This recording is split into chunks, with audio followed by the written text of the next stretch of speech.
The corridors of St. Matthew's Military Hospital had never been quieter.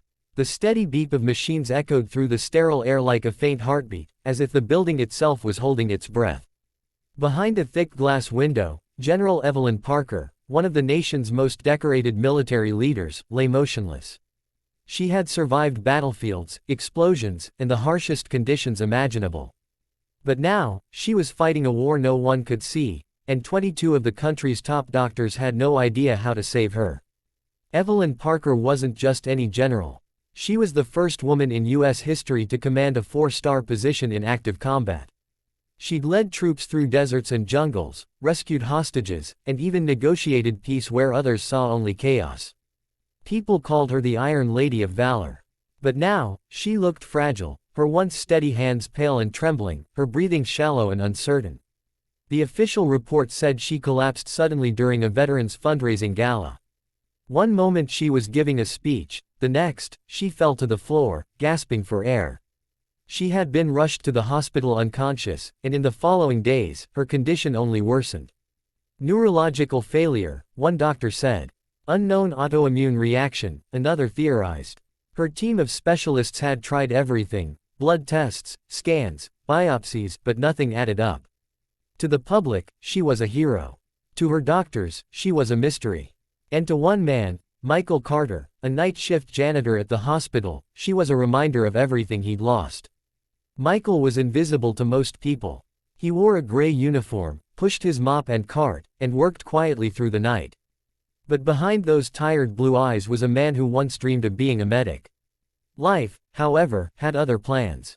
His wife, Laura, had died 5 years earlier after a misdiagnosed infection. Michael had dropped out of medical school to raise their daughter, Emma, alone. Since then, he'd taken every job he could find to keep their small apartment and her school fees paid. He never complained, but the ache of what might have been never left him. One night, as he emptied trash bins near General Parker's room, he overheard 2 doctors arguing. "Her vitals are dropping again," one said. "We've run every test imaginable." The other replied, "We're missing something microscopic, something we can't see." Michael paused. His instincts, those same instincts that once dreamed of saving lives, kicked in. He began noticing patterns others ignored.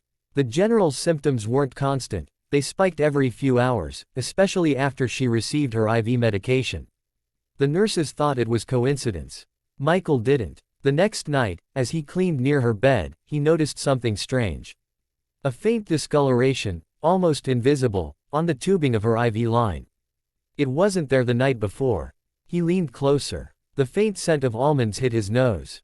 His heart froze. He remembered that smell from his brief time in medical training. Cyanide. He immediately backed away. Could someone be poisoning her? He didn't know who to tell.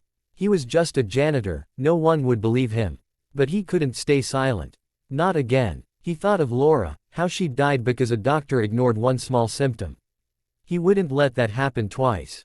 That night, he sneaked into the hospital library and studied everything he could on cyanide toxicity. Then he compared it with the general's symptoms: rapid drop in oxygen levels, confusion, cardiac irregularities, it all matched. By morning, he couldn't hold it in any longer. He went straight to Dr. Julia Monroe, the chief of medicine. "Dr. Monroe," he said nervously, clutching his cap. "Please don't throw me out. But I think General Parker's being poisoned." She looked up from her chart, startled. "What did you say?" Michael explained everything: the pattern, the discoloration, the smell. At first, she frowned in disbelief. But then, out of caution, she ordered a toxicology test. Hours later, the results came back positive. Trace amounts of cyanide, just below fatal levels, were found in the IV solution. The hospital went into lockdown. Military police swarmed the building. Cameras were checked, staff questioned.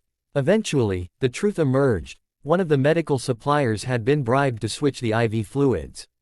The saboteur had ties to a defense contractor under investigation by General Parker herself. The intent had been clear: to silence her before she could expose them. Thanks to Michael, the plot was uncovered just in time. Evelyn was treated immediately, and within days, her vitals stabilized. When she finally woke up, her first words were hoarse but steady.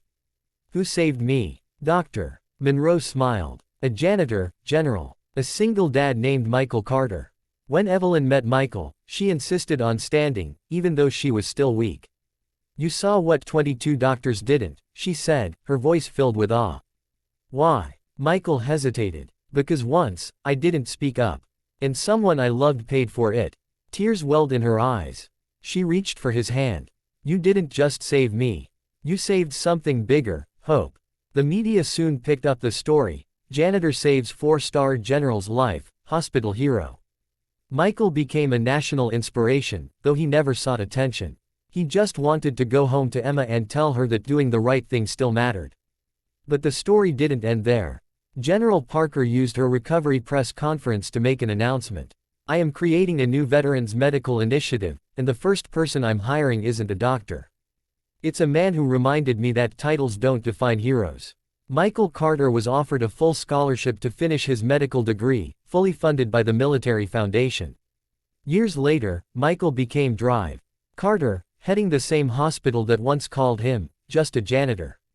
General Evelyn Parker often visited, walking side by side with him during veteran rehabilitation programs. Emma grew up proud of her father, not because he saved a general, but because he never gave up on what was right. And when people asked Evelyn what lesson she learned from her near-death experience, she always answered the same. Sometimes, the greatest heroes wear uniforms that no one notices. And sometimes, saving a life doesn't take power, it takes heart.